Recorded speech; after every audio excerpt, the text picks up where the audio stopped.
Hello friends, income tax के जो cases की सीरीज हम लोग ये रन कर रहे हैं। इस सीरीज के अंदर हमारी ये कोशिश रहती है कि हम उन केसेस को कवर करें जो कि एसएससी को डे टू डे रूटीन के अंदर फेस करने पड़ रहे हैं, और इन केसेस के थ्रू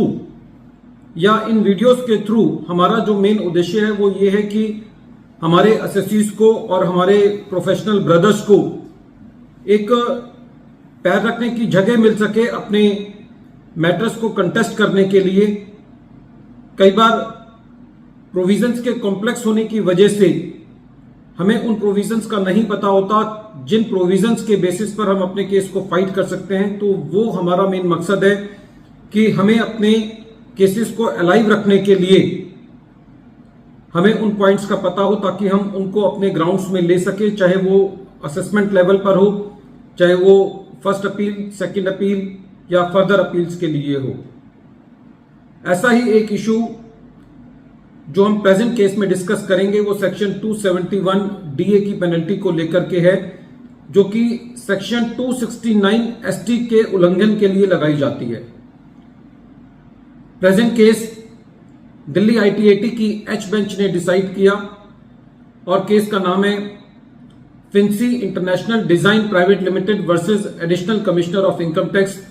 और यह case 111 ITR tribunal short notes 37 पर रिपोर्ट हुआ। केस का जजमेंट 2 अप्रैल 2024 को आया। सेक्शन 269 एसटी मोटे तौर पे यह कहता है कि यदि कोई एसएससी किसी एक पर्सन से एक दिन के अंदर 2 लाख या उससे ज्यादा रिसीव करता है तो उतने ही अमाउंट की पेनल्टी उसको देनी पड़ेगी, या किसी ट्रांजैक्शन के रिस्पेक्ट में एसएससी 2 लाख से ज्यादा कैश रिसीव करता है सिंगल ट्रांजैक्शन की रिस्पेक्ट में, तो एसएससी को सेक्शन 271 डीए की पेनल्टी देनी पड़ सकती है। और इसी तरीके से यदि कोई एक इवेंट है या ओकेशन है उसके रिस्पेक्ट में एसएससी 2 लाख या 2 लाख रुपए से ज्यादा कैश रिसीव करता है तो उस केस में वो सेक्शन 271 डीए की पेनल्टी उसके ऊपर एप्लीकेबल हो सकती है। मोटे तौर पे रेवेन्यू का जो मंशा है वो ये है कि एसएससी किसी एक सिंगल पर्सन से किसी एक सिंगल ट्रांजैक्शन के लिए 2 लाख से या उससे ज्यादा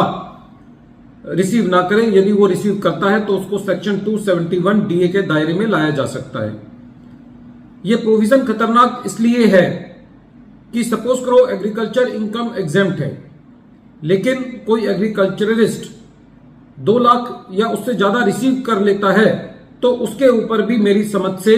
सेक्शन 271 डीए की पेनल्टी लग सकती है। हालांकि एग्रीकल्चर इनकम एग्जेम्प्ट है, लेकिन पेनल्टी से उसको शायद राहत ना मिले, ये भी एक लिटिगेशन का पॉइंट हो सकता है। इसी तरीके से सपोज करो कोई एसएससी अपनी पर्सनल कार बेचता है, हालांकि जो पर्सनल इफेक्ट्स की चीज होती हैं उनके ऊपर टैक्स नहीं लगता। उदाहरण के तौर पर यदि कोई एसएससी अपनी कार बेचता है और वो कार 4 लाख रुपए में बेचता है, चाहे उस कार को बेचने पर उसको प्रॉफिट हो रहा हो या लॉस हो रहा हो, लेकिन यदि वो कैश में रिसीव कर लेता है तो तब भी उसके ऊपर सेक्शन 271 डीए की पेनल्टी इनिशिएट की जा सकती है। बहरहाल प्रेजेंट केस के अंदर कंपनी एसएससी है, कंपनी के डायरेक्टर्स के यहां सर्च हुई और उस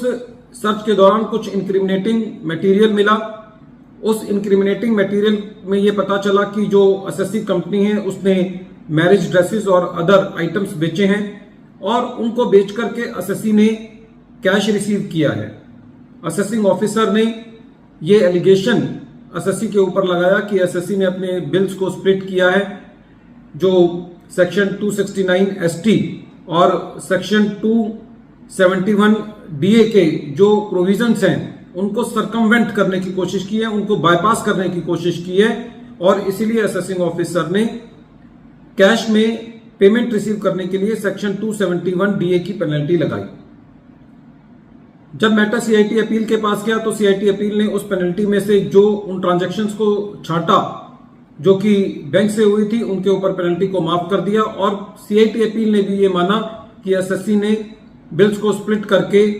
प्रोविजंस को बाईपास करने की कोशिश की है। जब ये मैटर ट्रिब्यूनल के पास गया तो ट्रिब्यूनल का ये कहना था कि जो सेक्शन 269 एसटी या सेक्शन 271 डीए के प्रोविजंस हैं उनका मेन मकसद जो है वो ब्लैक मनी को कर्ब करना है, कैश ट्रांजैक्शंस को मिनिमाइज रखते हुए